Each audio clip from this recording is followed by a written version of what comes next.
நில்லாயெனில் நைந்து போகும் என் வாழ்வும் தானே, நன்னிலை உனக்கெனில் அது எனக்கும் தானே. அன்பு தமிழ் நெஞ்சங்களுக்கு வணக்கம். மீண்டும் பாண்டியர் வரலாறு வேந்தர் குலத்தின் இருப்பிடம் எது என்கிற எமது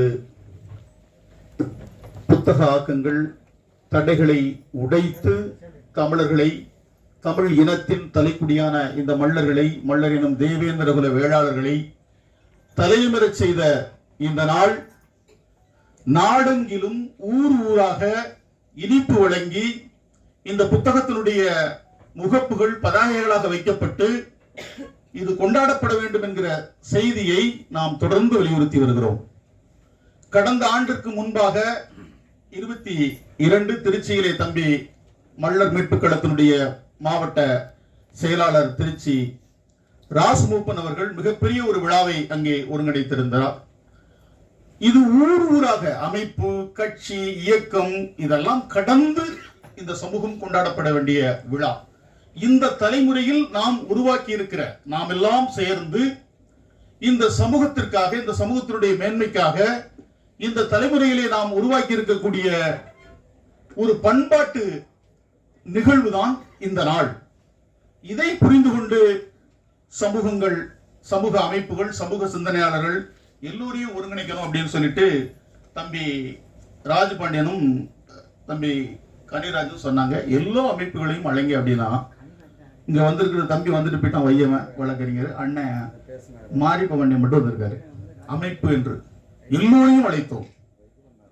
இதுதான் இங்க இருக்கக்கூடிய ஒற்றுமை பேசக்கூடியவர்கள். ஒரு பண்பாட்டு விழாவிற்கு எல்லோரையும் அழைத்து இந்த விழாவுக்கு கூட வருவதில் என்ன சிக்கல் இருக்கு அப்படிங்கிறது தெரியல. இருந்தாலும் அதை கடந்து இங்கே சமூக மேம்பாட்டு சிந்தனையாளர்கள், சமூக உறவுகள் இங்கே கூடியிருக்கிறீர்கள். இந்த நிகழ்விற்கு தலைமையேற்று இருக்கக்கூடிய மதிப்பிற்கும் மரியாதைக்கும் உரிய ஐயா ஆயக்குடி ஐயா கிருஷ்ணசாமி ஐயாரஸ் அவர்களுக்கும், இந்த நிகழ்ச்சியிலே முன்னிலை வகித்துக் கொண்டிருக்கக்கூடிய அண்ணன், இந்த நூல் வெளிவருவதற்கான தமிழ் பண்பாட்டு ஆய்வு நிறுவனத்தினுடைய தலைவர் வழக்கறிஞர் அண்ணன் முத்துமணி தேவேந்திரன் அவர்களுக்கும், பேராசிரியர் பெருந்தகை அன்பிற்குரிய அண்ணன் பாண்டி அவர்களுக்கும், அண்ணன் மாரியப்பன் உள்ளிட்ட அனைத்து உறவுகளுக்கும் நான் சார்ந்த மல்லர் மீட்பு களத்தின் சார்பாக நன்றியை உரித்தாக்கிக் கொள்கிற இந்த வேளையில், செவிக்குணவு இல்லாத போது சிறிது வயிற்றுக்கு ஈயப்படும் என்று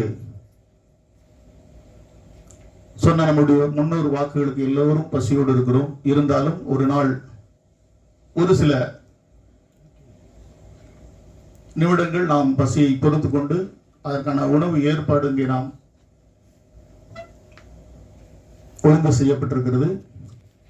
சுருக்கமாக என்னுடைய உரையை நிறைவு செய்ய விரும்புகிறேன். நாம் பசியாரி இந்த உணர்வோடு அடுத்த தலைமுறையை வழிநடத்துகிற சிந்தனைகளை நெஞ்சில் கொண்டு நாம் விடைபெறலாம்.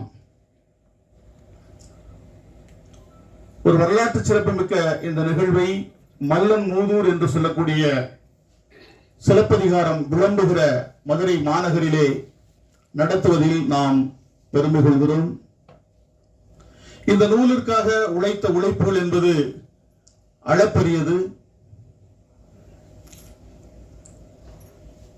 அதற்காக நாம் ஐயா தேவ ஆசீர்வாதமும் ஐயா குருசாமி சித்தரும், அதற்கு முன்பாக மொழியியல் அடிப்படையிலே ஐயா தேவநேய பாவாணரும் கண்டுகாட்டிய வழியில் அவற்றை ஆவணப்படுத்த வேண்டும். அதற்கான சான்று ஆதாரங்களை திரட்டி நாம் இந்த வரலாற்றை மெய்ப்பிக்க வேண்டும். குறிப்பாக தமிழ் தேசிய அரசியல் பொது நீரோட்டத்திலே இதை பேசுபொருள் ஆக்க வேண்டும் என்கிற வேட்கையோடு நாம் உழைத்த உழைப்பு என்பது இந்த சமூகத்திற்கு பயன்பெற்றிருக்கிறது. ஆனால் இந்த சமூகம் அரசியலாகாமல் சிதறி கிடப்பதுதான் இங்கே மிகுந்த மனவலியை நமக்கு தந்து கொண்டிருக்கிறது. ஏறத்தாழ 7 ஆண்டுகள் முழுமையான ஒரு வேட்கையோடு ஒரு போராளியாக உணர்ந்து கொண்டு தமிழ் தேசிய களத்திலும் சமூக களத்திலும் உழைப்பெடுத்ததனுடைய விளைவாக ஒரு 7 ஆண்டு கால உழைப்பின் வெளிப்பாடுதான் மீண்டலும் பாண்டியர் வரலாறு.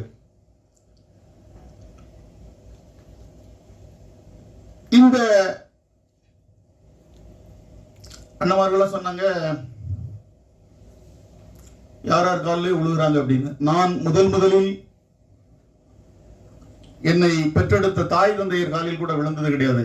நான் முதலில் விழுந்து வணங்கிய கால்களுக்கு சொந்தக்காரர் எங்கள் ஐயா தேவ ஆசீர்வாதம். அதற்கடுத்து இதே மண்ணில் மதுரையில் முதலில் ஐயா குருசாமி சித்தரை பார்த்தபோது அவருடைய காலில் நான் விழுந்து வணங்கியிருக்கிறேன். மீண்டும் பாண்டியர் வரலாற்றை உருவாக்கி தெரு தெருவாக நிதி திரட்டுவதற்காக ஓடோடி கொண்டிருந்த வேளையிலே இந்த படைப்பு ஒரு நொடிப்பொழுதிலே வருவதற்கு இதுவரை இந்த சமூகத்தில் யாரும் எவருக்கும் தந்திருக்க முடியாத ஒரு குடையை கொடுத்து இந்த புத்தகத்தை கொண்டு வந்த எங்கள் ஐயா கிருஷ்ணசாமி ஐயா அவருடைய கால்களிலே மக்கள் மன்றத்திலே நான் விழுந்திருக்கிறேன். எந்த சூழலிலும் பணத்திற்காகவோ அதிகாரத்திற்காகவோ தலை அறுத்து போட்டா கூட எதிரியினுடைய காலில் நான் விழமாட்டேன். இதை சமூகம் போக போகத்தான் புரியும். நான் யார் என்கிறது இன்னைக்கு வரைக்கும் என் சமூகம் புரியாம இருக்குது. எதிரிகள் புரிஞ்சிருக்கிறார். எனவே எழுத்து என்பதற்கு ஒரு இலக்கு இருக்க வேண்டும். எழுத்து என்பது எழச் செய்வது.